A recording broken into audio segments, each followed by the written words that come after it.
నా రాజ్యంలో ఇన్ని కుట్రలా. హాయ్ గాయ్స్, హీరో అజిత్ గారిది పట్టుదల అని ఒక మూవీ చూస్తాను భయ్య.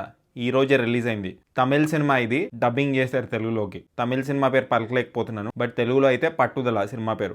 సినిమా ప్లాట్ ఏంటంటే భయ్య, త్రిష ఇంకా అజిత్ గారి క్యారెక్టర్స్ ఏవైతే ఉన్నాయో సినిమాలో, వాళ్ళకి పెళ్ళై 12 years అవుతుంది. సడన్లీ త్రిష ఒక రోజు లేచి నాకు డివోర్స్ కావాలంటుంది. డివోర్స్ వచ్చే లోపల నేను మా ఇంట్లో ఉంటాను, మా ఇంటికి వెళ్ళిపోతానని త్రిష చెప్తుంది. అయితే అజిత్ డ్రాప్ చేస్తా అంటాడు. ఆ జర్నీలో ఏం జరిగింది అనేది సినిమా. ఈ పట్టుదల అని సినిమాకి టైటిల్ ఎందుకు పెట్టారు అని తెలుసుకోవడం మీరు సినిమా చూడాలి. సినిమాటోగ్రఫీ హాలీవుడ్ రేంజ్ లో ఉంది భయ్య. సినిమా అంతా ఫారెన్ లొకేషన్స్ లోనే ఉంటుంది. ఇదొక suspense thriller. Sound design, screenplay, colour grading అవన్నీ ఇంటర్నేషనల్ స్టాండర్డ్స్ లో ఉంటాయి. Hero Ajith looks and getups బాగున్నాయి భయ్య. ఆయన డిఫరెంట్ ఏజ్ గ్రూప్స్ లో కనిపిస్తాడు ఈ సినిమాలో, బాగున్నాడు. త్రిష ఇంకా అజిత్ గారి లవ్ ట్రాక్ చాలా క్లాసీగా ఉంది, నాకు నచ్చింది. వాళ్ళిద్దరు కెమిస్ట్రీ బాగుంది. వైఫ్ అండ్ హస్బెండ్, లవర్స్, ఆ కెమిస్ట్రీ బాగుంది. First 25 minutes of the movie establishment కి టైం తీసుకుంటాడు భయ్య డైరెక్టర్. కొంచెం స్లోగా నడుస్తుంటాయి ప్రొసీడింగ్స్, ఫ్లాష్ బ్యాక్ అవన్నీ ఉంటాయి దీంట్లో. ఏదైతే జర్నీ గురించి చెప్పానో అది స్టార్ట్ అయ్యాక థ్రిల్లింగ్ గా మారుతుంది భయ్య సినిమా. ఇంటర్వెల్ ట్విస్ట్ బాగుంది భయ్య.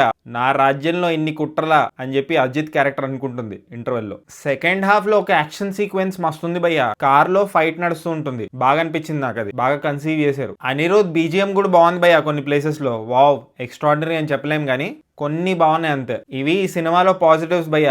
ఇప్పుడు నెగటివ్స్ విషయానికి వస్తే, ఇది అజిత్ లాంటి హీరో చేయాల్సిన సినిమానా? అంటే ఇంత ఖర్చు పెట్టి అజిత్ తో ఇలాంటి సినిమా తీయాలా? అండ్ మోర్ ఓవర్ నిన్న నా రీసెర్చ్ లో తెలిసింది ఏంటంటే, ఇది ఒక రీమేక్ భయ్య.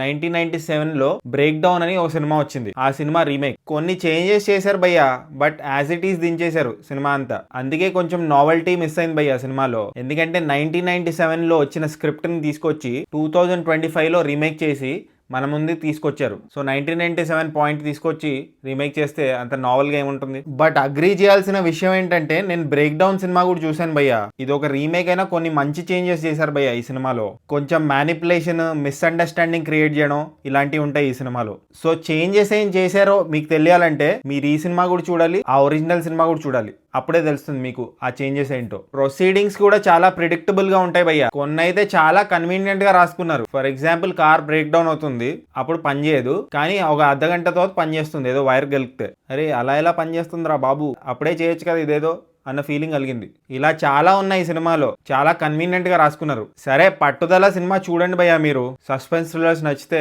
మీకు నచ్చొచ్చు. పైగా మీరు ఆ ఒరిజినల్ సినిమా చూసుంటారు కాబట్టి ఒక డిఫరెంట్ అటెంప్ట్ ని చూద్దాం అనుకుంటే చూసేయండి భయ్య పట్టుదల. మనం చాలాసార్లు అనుకుంటాం కదా, మన heroes different kind of subjects ఎందుకు చేయట్లేదని. ఫైనలీ అజిత్ గారు ఒక డిఫరెంట్ కైండ్ ఆఫ్ ఫిల్మ్ చేశారు. మరి మీరే చూసి డిసైడ్ అవ్వండి, ఈ డిఫరెంట్ కైండ్ ఆఫ్ ఫిల్మ్ మీకు నచ్చిందో లేదో. నాకైతే ఓకే అనిపించింది. అందుకే ఈ సినిమాకి నేను ఇచ్చే రేటింగ్ 2.64 టమాటోస్ భయ్య. ఒకవేళ మీరు ఈ సినిమా చూస్తుంటే మీరు ఎన్ని టమాటోస్ ఇస్తారో కామెంట్ చేయండి. అండ్ జస్ట్ ఇన్ కేస్ ఇంకా సబ్స్క్రైబ్ చేసుకోకపోతే సబ్స్క్రైబ్ చేసుకోవచ్చు కదా. పుచ్చుక్ పుచ్చుక్.